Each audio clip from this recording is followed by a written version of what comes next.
So yun po mga kabiyaya, mga kadabar kads, isang mabiyayang araw po sa ating lahat. At ito pag-usapan natin, latest update dito sa kaso ni Catherine Camilo laban ho dito sa kay Alan De Castro at Jeffrey Magpantay. So kahapon ng vlog natin ay yung bistado. Ito naman po, may sinabi ho dito, ito no, bistado na, kabaro. Pinatay nila yon, Sen Ronald Bato de la Rosa. No? So, ito mukhang dito sa video na to merong kalinawan. Ito, tignan natin kung humarap na ba rito si Alan De Castro at Jeffrey Magpantay.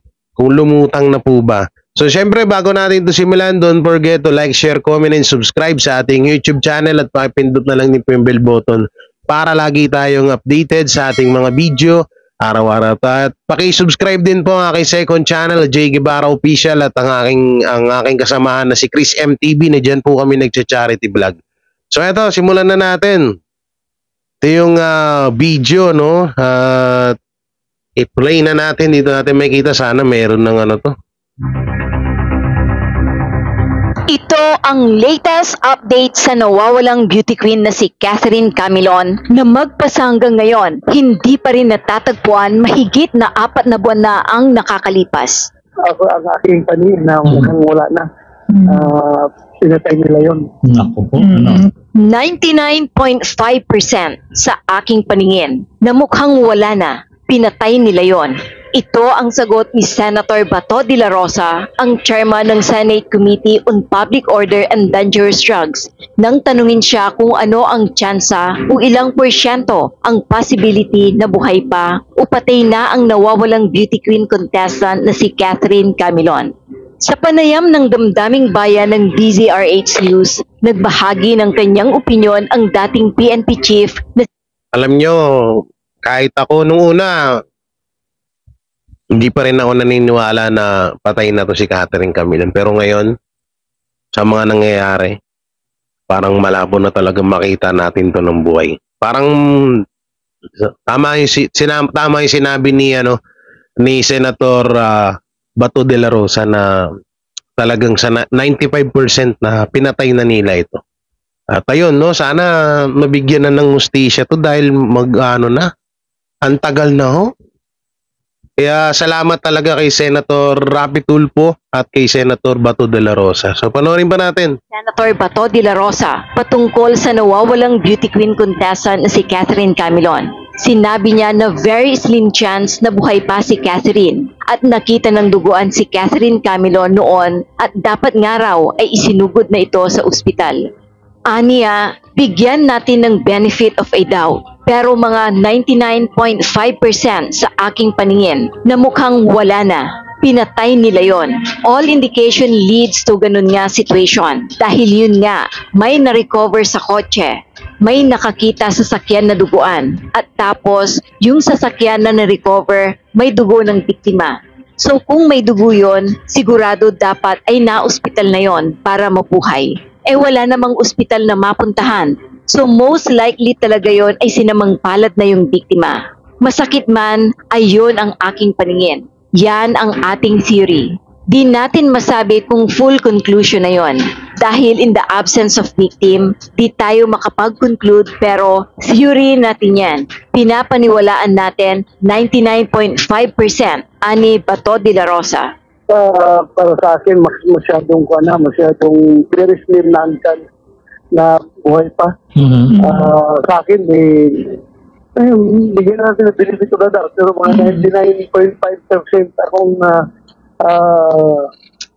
ako ang aking panin na mukhang wala na.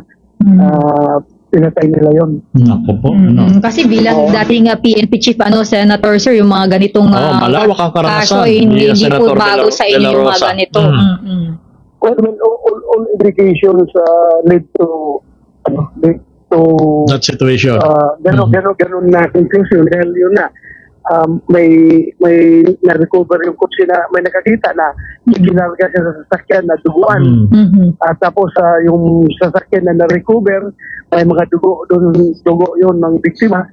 So kung may dugo yun, sigurado dapat ay ng hospital na yun para mabuhay. Eh, wala namang hospital na Tama. napuntahan. Mm. So, most likely talaga yun ay sinamang palad na talaga yung biktima. Masakit man pero yun ang ating paningin, yan ang ating theory. Hindi pa naman natin masabing full conclusion na yun. Dahil in the absence of hard evidence, naman tayo makapagpunta. Pero theory natin yan na pinapaniwalaan natin 99.5%. Sa ngayon, hindi pa makapaghain ng kasong murder laban kina dating Police Major Alan De Castro. Oo, hindi pa talaga pwede Hindi yan. pa nare-recover ang katawan ni Catherine Camilon. Kayo po, Senator Bato de la Rosa, bilang matagal na naging investigador, matagal na nanungkulan sa serbisyo sa Philippine National Police. Sa inyo pong pagtaya, gaano sa tingin nyo kalakas ang ebidensya laban dito kay Major Alan De Castro? Talagang bang meron Ito sa magandang inyong pakinggan. pananaw merong sapat na ebidensya para tumayo ang kaso? Para sa kaso na kasalukuyang nakapile laban sa kanila na kidnapping at serious illegal detention, ay malakas yung ebidensya na nakalap ng CIDG. Pero sa murder, ay hindi pa talaga mapile yung kaso na murder sapagkat yung body of the crime, yung katawan ng biktima ay hindi pa rin na-recover hanggang ngayon. So kaya nga hindi pa na-file yung kasong murder. Kung ito ay Pero dapat hindi ito sinasabi muna no? Mga kabiyaya. Dati hindi mo na ito sinasabi. No? Kasi mas lalong magkakaroon ng idea itong si Alan De Castro at Jeffrey Magpantay na na talagang wag nila dapat ilabas or wag makita itong katawan ni Catherine Camilon. Kasi sa oras na kasi hindi naman nila to aminin Hindi nila to aminin, tatanggi sila ng tatanggi hanggang sa hindi nila ituturo. Hindi nila ituturo yung katawan ni Catherine Camilon. Ayun yung mangyayari talaga dito. Hindi nila ituturo. Yung tipong pag nakausap na sila nila Bato de la Rosa, nila Rapi Tulfo, ni Senator Rapi Tulfo, sasabihin nila, asan ng katawan ni Catherine Camilon? Pero sana, kapag nangyari yun, napakaganda nun kung sakaling aaminin nila. O kung sakaling ituturo na nila. Pero hindi nila ituturo yan. Nila itinapon sa tamang lugar. Hindi pa may file ng CIDG. Pero yung krimen ng kidnapping at serious illegal detention ay sigurado ako may malaki ang chance na yun ay papaboran ng korte. What about yung pamilya nitong si Catherine na humingi na ba ng tulong sa Senado para at least mapabilis ang paghanap sa kanya? Yung nga ang pakiusap nila kahapon, kaya nga nakarating yan sa Senado, no? Dahil lumapit na sila kay Senator Tulfo. At si Senator Tulfo naman ay nag-file ng resolusyon para magpakadakan ang investigation itong insidente ito. At ang kanyang resolution naman ay ni-refer sa ating Committee on Public Order and Dangerous Drugs. So, kaya tayo nagsagawa ng investigasyon. At kahapon naman, nandoon yung parents at saka both parents, mother and father, at saka yung kapatid ng biktima. Andun sila. Okay. Matatandang humarap sa pagdinig ng Senate Committee on Public Order and Dangerous Drugs noong Oops, may ads. Baka matsupulangko tayo. Noong February 27, 2024, ang kaanak ni Catherine Camilon hinggil sa kanilang hinaing dahil hanggang ngayon ay wala pa rin anilang kalinawan sa kaso ng pagkawala ni Catherine at maglilimang buwan na pero hindi pa rin siya nahahanap. Aminado ang pamilya ni Catherine na hindi umano agad nila sinabi sa mga nag-iimbisigang pulis ang nakuha nilang impormasyon na may relasyon ang kanilang anak kay dating police major. Dapat nga, no, tama. Dapat nung una pa lang sinabi na nila. Para magkaroon talaga ng yung mga nag-iimbestiga na may pagkakataon nga na may kinalaman tong taong to kasi may relasyon sila 'Di ba? Tsaka siya yung huling kasama.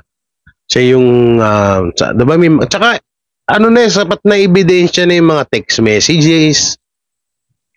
Tapos yung pagpunta pa, diba, meron pang Meron pang kwento itong atin ni Catherine Camilon na di umano ay nagpunta itong legal wife sa bahay nila Catherine Camilon. Tapos doon nga parang sinabi doon ng legal wife na ni Alan De Castro na etong bata na to, ito yung anak ng jowa mo ngayon or ng boyfriend mo. Kaya isa pa yun eh. Pero kung na-video sana nila yon, kasi hindi naman kasi nila alam na na mangyayari to eh. Kung na-video sana yon ng kapatid ni Catherine Camilon, kaya ako payo ko sa inyo mga kabiyaya, sa lahat ng mga nangyayari, na lalo't sa mga yung may mga alam nyo may mangyayaring gulo, kailangan nyo talaga that naka-video lagi kayo, at least may talagang ebidensya kayo na may papakita, no? Kaya ako tinuturuan ko dito yung mga kasama ko sa bahay na kapag may mga ganyan, mag-video agad kayo para may laban tayo, may may ebidensya. No, kaya kayo gawin niyo lagi 'yun. Hindi pa pwedeng tapang na lang ngayon, hindi pwedeng kailangan gamitan din ng utak. Sir Alan De Castro na itinuturing na pangunahing suspect sa kaso dahil baka makaapekto umano ito sa ginagawang investigasyon. Nay, kailan niyo po nalaman na yung anak niyo pala ay girlfriend ni Major De Castro? Noong gabi po ng October 13, nung pumunta po kami sa police station sa amin sa Tuwe, may nag-message po kay Ching sa anak kong panganay na kaibigan po ni Kat. Noon po namin nalaman na siya ay may boyfriend na yung sinasabi pong yan. At nung malaman niyo po na boyfriend nga niya itong si Major De Castro, sinabi niyo po sa PNP? Hindi po agad-agad, sir. Dahil siyempre, nalaman po namin na yan siya, pulis siya, para pong nung panahong yun ay hindi namin maintindihan kung saan namin agad ibubukas ang aming reklamo. Pero bago po namin sinabi sa PNP, sir, nag-file po kami ng complaint sa NBI Batangas, sir. Bakit po sa NBI Batangas? Dahil inisip po namin na baka mas mapapadali o mas makakatulong dahil ang isip nga po namin, kabaro siya ng mga pulis. Marami yung sasabihin ko na po yung naririnig ko sa iba na kabaro yan, baka may ganito ganyan. Pero sinabi ko naman po noon sa kanila na may tiwala ho ako sa kanila dahil kailangan namin ng tulong nila para makita po namin ang aming anak. Yun ang pinaka siguro para sa akin, ito sarili kong opinion, yun yung pinaka pangit na ginawa ng pamilya ni Catherine Camilon dahil sa mismong mga kabaro ni Alan De Castro sila nagsumbong. Kaya itong si Alan De Castro, no, kung siya man talaga ang pasimuno nitong pagkawala ni Catherine Camilon, disclaimer tayo, nakapag-prepare na, preparado, na kailangan ay wala na talagang makita dito, walang makitang ebidensya. Siyempre, pulis yan eh. Alam niyo yung mga ganyang gawain eh. No? Hindi ko nilalahat ng mga pulis, mga disclaimer tayo mga kaibigan. At nire-respeto ko din ng ating mga kapulisan. No? So doon pa lang pagpunta niya, nawawala na si Catherine Camilon, pumunta siya doon sa mismong Batangas, sa mismong impilan ng Batangas City. At idinulog niya nga doon yung itong problema niya sa kanyang anak na nawawala na ng ilang araw. At sinabi niya nga na itong anak niya ay boyfriend si Alan De Castro, nakabaro nitong mga pinagsumbungan niya. No, hindi ko naman sa sinasabihan na kampi, pero kung isipin niyo lang sa tagal-tagal nilang magkasama ng mga magkakaibigan or mga magkakatrabaho bilang pulis, mas papaniwalaan, mas kakampihan kaya nila si Nanay Rose na ngayon lang nila din naman nakita, diba? So syempre kahit wala namang kalam-alam yung mga kasamahan ni Alan De Castro, syempre mag-uusap yan, kanina andito yung nagpakilalang nanay ng girlfriend mo. Ito ganyan. So syempre si Alan De Castro, kung sakali mang may ginawa na siyang kakaiba ng mga oras na yun, nagyanda na, preparado na. na ganito na yung gagawin natin, kailangan ganito, kailangan malinis, kailangan walang maano, diba? Kaya yun ang maling ginawa mo sa ni Nanay Rose, sa na doon siya nagtiwala sa mga ano.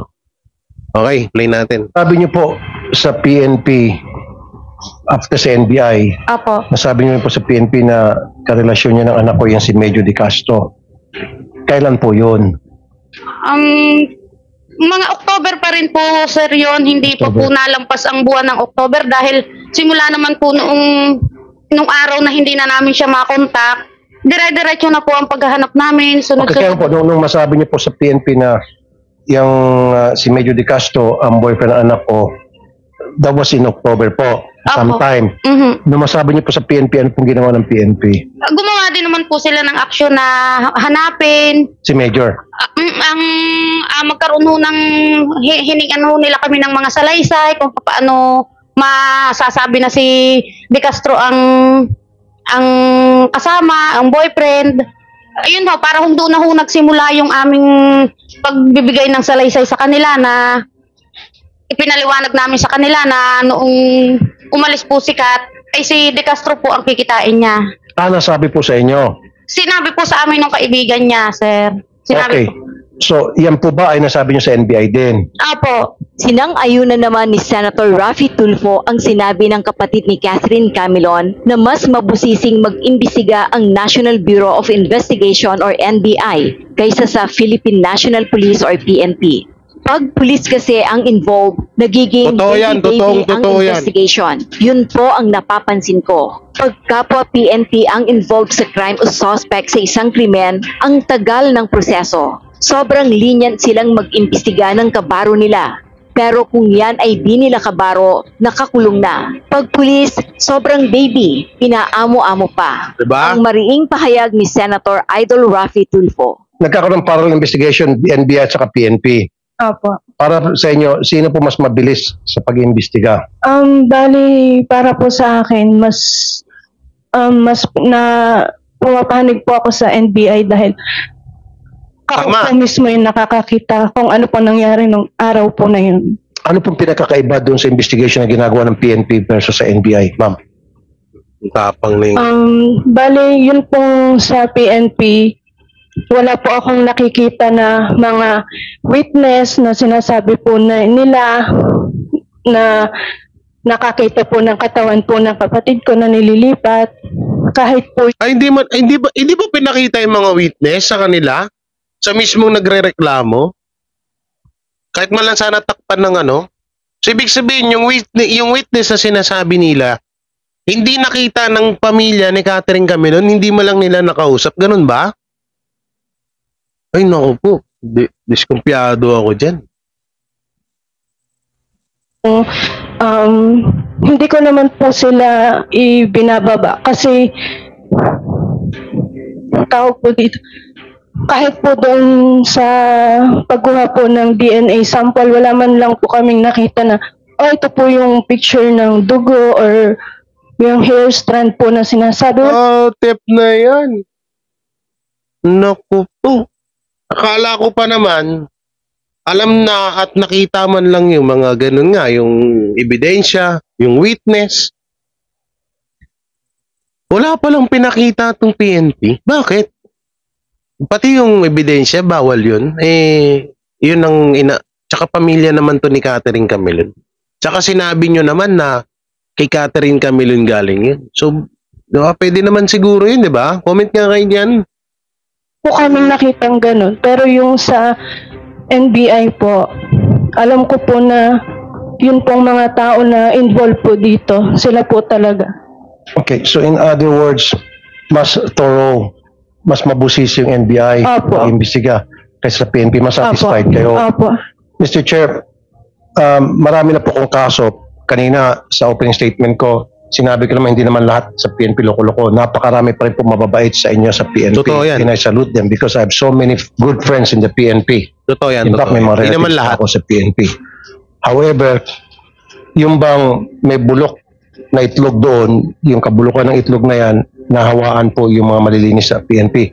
I have so many instances, in fact, meron pa pong kernel na involved sa crime. Pag pulis kasi, ang involved, nagiging baby-baby ng investigation.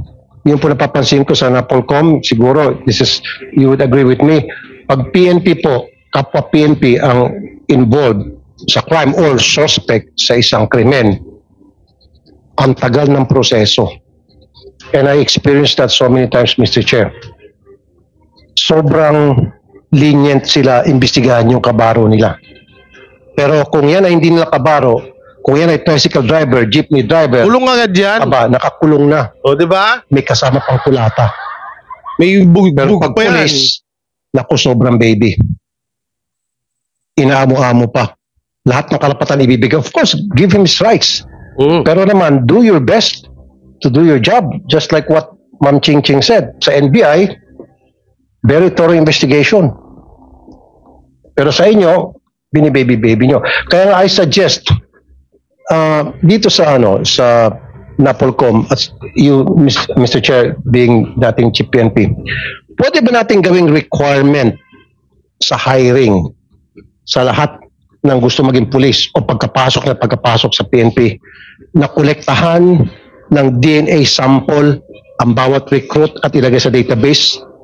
Kasama na yan sa ating ginawang DNA Totoo naman yung sinabi ni Senator Rapi Tulfo eh. Kapag halimbawa, hindi pulis ang nahuhuli ng PNP, ito, hindi ko rin nilalata, ay may bugbog, may suntok, may tadyak, kulong agad. Pero kapag kapwa pulis, doon na nagkakaleche-leche. Kaya totoo yung sinabi ng atin ni Catherine Camilon na mas okay pa sa NBI. Doon talaga nakikita nila lahat. Eh, buburay mo dito, may ultimong witness, ultimong ebidensya, no? Nakita daw yung buhok, dugo, ganito, ganyan. Ay, nako po. Alam nyo, duda na talaga ako dito. Wala na, wala. May may iba pang may pagtatago na nagaganap dito. Oh, duda ako dito, mga kabiyaya. Biruin nyo. Pamilya ni Catherine Camilon, hindi nga nila nakausap yung witness. Na sinasabi nilang witness. Hindi rin nila nakita ebidensya. Diba? Parang malabo pa sa pusit malabo pa sa sabaw ng pusit. Kahit din ako eh. Kasi yung sinasabi niyong witness, di nga namin nakausap. Kasi yung tag dito, yung ebidensya na di umano nakuha nyo na pagmamayari or galing sa katawan ni Catherine Camilon. Di man lang namin nakita. Ayun. forensic law. Kasama yan. Ngayon pa lang. Lahat kasama. So, Very good. Kasi lahat ng pulis dapat mayroong database ang DNA center ng PNP. So kung yan po ay nangyari pa sana noon, sapul na to. Sapul na. Ngayon lang, wala pa eh. Tumatakbo. Sana yung nung parliamentary status ng batas na yun. For interpellation na. Tulungan natin ng mga bilis. I will support, Mr. Chair. Thank you, Your Honor. Okay, in fact, co-author na pala ako dyan, Mr. Chair. Co-author ako dyan. Yes. Tulungan kita sa interpellation. Yes, pertaining to that. thank you. Para yan po yung maging ganap na batas. Now, Ma'am Ching Ching, nagsampa na ng kaso ang NBI at nagsampa ng kasong PNP. Opo. PNP, may sarili kayong kaso yung sinampa. Yes, sir. The kidnapping and serious illegal detention against De Castro.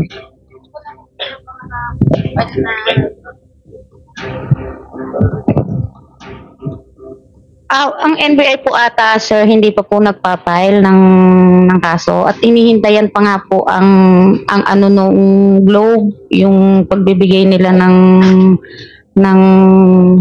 ano bang tawag dito, ng action po para mas mapaigi pa po yung investigasyon nila sa ngalan po ng ng data. Sa PNP, ano na po yung status ng case na ipinal niyo po na serious illegal detention? So we're still waiting for the resolution, sir. Kasi the case was elevated to the regional level of the regional state prosecutor after the inhibition of the Batangas prosecutor's officer. Pina-inhibit niyo po yung prosecutor? And what was the reason again, sir, why you requested for inhibition of the prosecutor? Because the counsel of Mr. Magpantay is a former fiscal and retired judge of Batangas province, sir.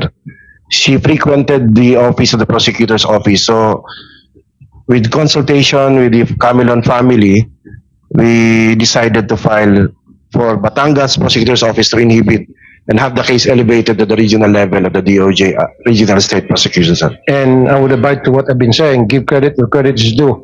And you did a good job on that aspect. Thank you. Thank you, sir. Thank you, Colonel. Magandang ginawa niyo. Good move. Good move. Senator Tolpo, kung i-elevate nyo sa regional level, saan na magagaling ang prosecutor? Regional state prosecutor? Yes, sir. The case is still under PI, sir. Baka mamaya, mga taga Batangas pa rin yung nasa regional level, ha? Tingnan nyo. Baka mas maganda, elevate na sa national national prosecution office talaga.